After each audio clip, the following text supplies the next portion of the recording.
सिगांबो जोंहा बिश्वजित दैमारिया जों बे तामुलपुर बिधान सभायावनो गेलेनानै बिथाङा एमएलए जादोंमोन। बे समाव बिथाङा बहुत खामानि मावदोंमोन तामुलपुरनि थाखाय। आरो दा जिहेतुके आसाम आयेन आफादाव बुंथिगिरि जाना दङ बिथाङा, बे आसाम आयेनाव बुंथिगिरि जानानै बिथाङा आसाम आयेन आफादाव जिखिनि खामानि मावदों आसामनि थाखाय गथै जोंनि बर' हारिनि थाखायबो मावदों। गतिके बेखौ नायनानै जोंनि बर' हारिफोरा रायजो राजाफोराबो गासैबो बे बिथांखौनो थारमाने दा माने पसन्द खालामदों माबा हिसाबै।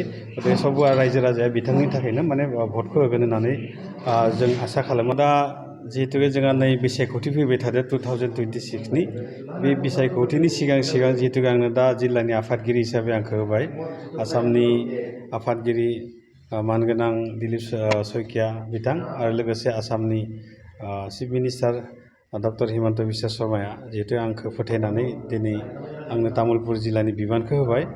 आंनि थाखाय एसे दा माबा जाहैगोन, प्रत्याबान मोनसे जाहैगोन। मानो होनबा जोंहा इयाव जिहेतुके बिसायख'थियाव जों दा मोननैबो जों समस्थियाव केन्डिडेट दङ आरो केन्डिडेट होबा बे मोननैबो समस्थियाव जों एनडिए हिसाबै गेलेगोन। गेलेबाबो आरो जोंनि एगेन्स्ट मोनसे दङ, एगेन्स्ट पार्टि दङ इउपिपिएलआ, प्रमद बर'बो दङ, बेयाव माबाबो दङ। बेयाव जोंहा एसे माबा जाहैगोन आरो प्रत्याबान जाहैगोन जोंहा। थेवबो जोंहा जिहेतुके थांनाय बिटिसिनि बिसायख'थियाव जिथु रिजाल्ट, बे रिजाल्टनि भित्तियाव जों दाबो बयनिसिबो जों सिगाङाव दङ। गतिके बिदियाव जोंहा बाराद्राय सिन्था खालामनो गोनां हयथ' जानाय नङा। हयथ' जों दा जों देरहानायाथ' देरहाखागोन, खिन्थु जोङो बेसे डिफारेन्सआव देरहागोन बेखौसो जों सेस्था खालामनांगौ दा। जोंहा मोजां दङ, जोंहा बिजेपि जों मोनथाम जों माने दला जिहेतुके जों खौसे जानानै गेलेगोन।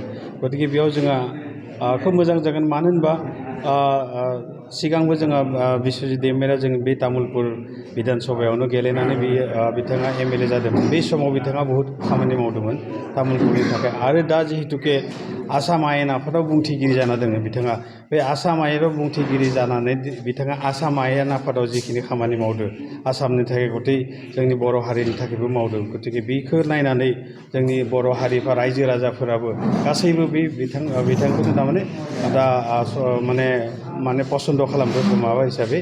गतिके सब रायजो राजाया बिथांनि थाखायनो माने भटखौ होगोन होननानै जों आसा खालामो आरो रायजो राजाया बुंदों। आरो जोंहा जिहेतुके जोंनि आफादगिरि भिक्टर कुमार दासआ गरेस्वराव गेलेदों, बिथाङाबो सासे गोख्रों मावथि जोंनि दलनि थाखाय बहुत खामानि मावदों। आरो बिथाङाबो जिहेतुके एनडिएनि जानानै गेलेदों, दा एनडिए बेयावबो जोंनि जितु सिगांनि जोंहा माबानि मा होनो बिटिसिनि जितु बिसायख'थियाव जों बेयाव जितु भट जों बिजेपिया मोनसेयाव देरहादोंबाबो मोननैयाव जों जेनदोंबाबो जों खिन्थु भट जितु पेटार्ननियाव जों खिन्थु बहुत मोजाङाव दङ। बेनि लोगोआव दा जिहेतुके जोंहा बिपिएफआव प्लास जाबाय। गतिके बिथांमोननि सानै देरहानाय दङ, बिसोर प्लास खालामबा जों बहुत गोबां भटआव देरहागासिनो दङ।